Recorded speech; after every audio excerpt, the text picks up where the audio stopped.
Saludos hermanos, gracia y paz. En este segundo episodio de la lectura del libro La humildad de Andrew Murray, leeremos el capítulo 2, La humildad, el secreto de la redención.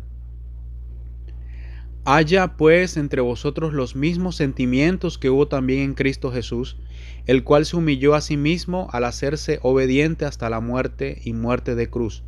Filipenses capítulo 2, versículos 5 y 8. Todo cristiano conoce bien este maravilloso pasaje. Aquí Pablo está hablando de una de las cosas más simples y prácticas de la vida cotidiana, la humildad. Y en relación con ella nos da una admirable lección de la verdad divina. Así, en este capítulo tenemos la divinidad eterna de Jesús, que era en forma de Dios y uno con Dios. Tenemos su encarnación, esto es, que bajó al mundo y se hizo semejante a los hombres. Tenemos su exaltación.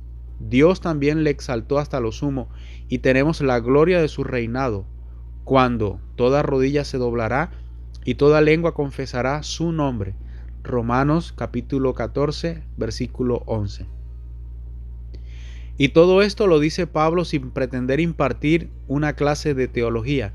Es una simple y claro llamado a una vida de humildad en nuestro trato con los otros. Y es que nuestra vida en la tierra está enlazada con la gloria eterna de la divinidad, tal como se revela en la exaltación de Jesús. El mismo hecho de mirarle, el doblar la rodilla ante él, debe ir relacionado inseparablemente con un espíritu de profunda humildad. Consideremos, pues, la humildad de Jesús. Primero, esta humildad es nuestra salvación. Luego, esta humildad es precisamente la salvación que necesitamos. Y finalmente, esta humildad es la salvación que el Espíritu Santo nos da. En primer lugar, la humildad es la salvación que nos da Cristo. Con todo, muchas veces tenemos ideas vagas, por no decir visionarias, de lo que Él es. A saber, amamos su persona, pero lo que realmente hace de Él el Cristo, esto no lo sabemos o no lo apreciamos. Sin embargo, si amamos a Cristo por encima de todo, hemos de amar lo que realmente es, especialmente su humildad, pues la humildad es la misma esencia de su vida y gloria. ¿Qué fue sino humildad celestial lo que motivó a Jesús a abandonar su trono y venir como siervo a la tierra? En efecto, Jesús nos trajo la humildad del cielo, o lo que es lo mismo, fue la humildad lo que le trajo a él a la tierra, pues sin ella nunca habría venido. Según esto, del mismo modo que Cristo se hizo hombre en esta divina humildad, también su vida fue marcada por ella. Podría haber escogido otra forma en la cual aparecer, podría haber venido como rey, pero escogió la forma de siervo, desdeñó toda reputación, se vació a sí mismo y escogió la forma de siervo. El Hijo del Hombre no ha venido para ser servido, sino para servir y dar su vida en rescate por muchos. Mateo 20:28.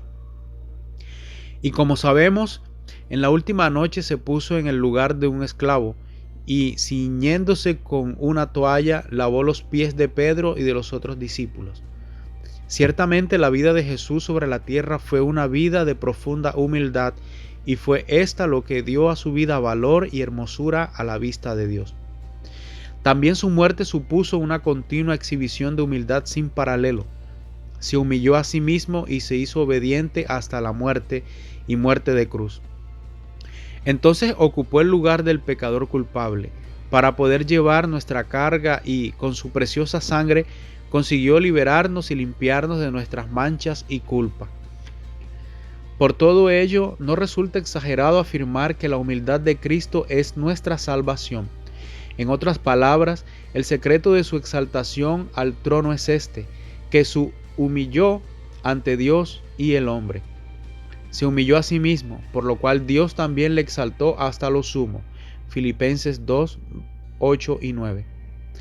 Ahora miramos al trono, y ¿qué vemos? A un cordero de pie que fue inmolado. Aún en la gloria es todavía el Cordero de Dios manso y humilde. Cantamos la alabanza del Cordero y depositamos nuestra confianza en su sangre. Pero la salvación que trajo Cristo no es solo una salvación que procede de la humildad, sino que además conduce a la humildad, porque la salvación que necesitamos es ciertamente la humildad, ya que solo por ella podemos ser restaurados a nuestra recta relación con Dios.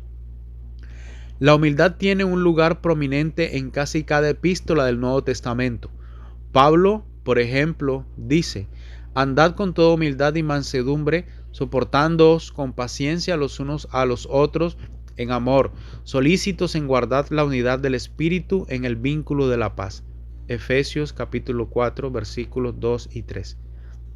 De este modo, cuando más cerca nos hallemos de Dios y más llenos de Él, más humildes seremos.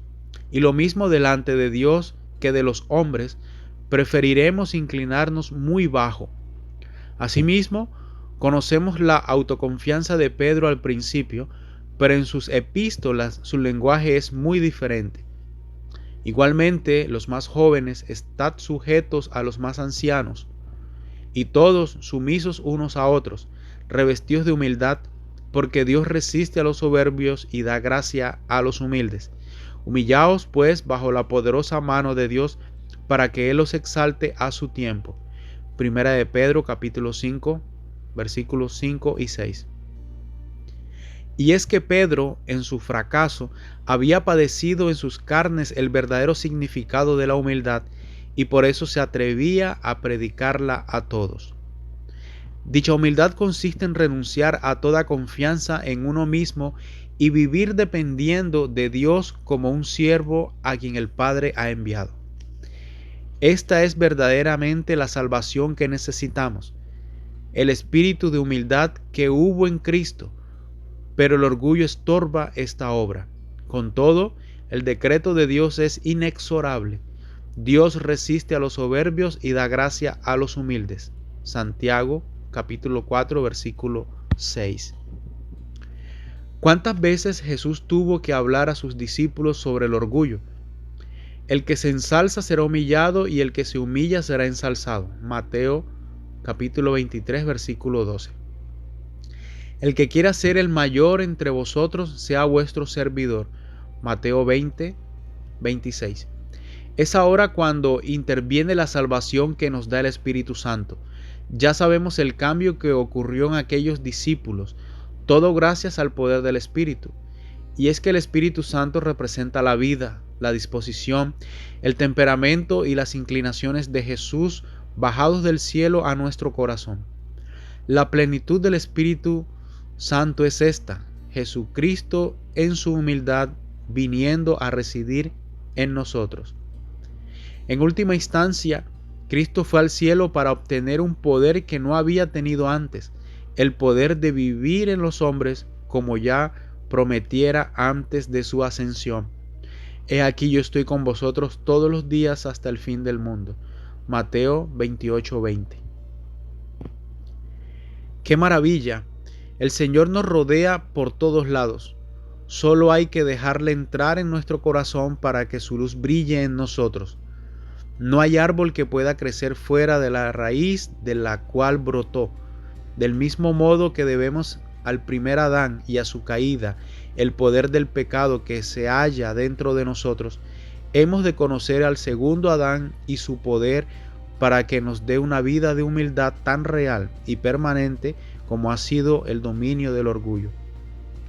Y tenemos esta vida en Cristo y en Cristo tan real y más aún que la de Adán. Si esta es la raíz del árbol, su naturaleza se verá en cada rama y hoja y fruto. Es decir, si la humildad es lo primero para nosotros, entonces la salud y la fuerza de nuestra vida espiritual dependerán enteramente de que nos cubramos de esta gracia y hagamos de ella lo principal en nuestras vidas. Que así sea. Amén. En el próximo episodio leeremos el capítulo 3, la humildad en la vida de Jesús.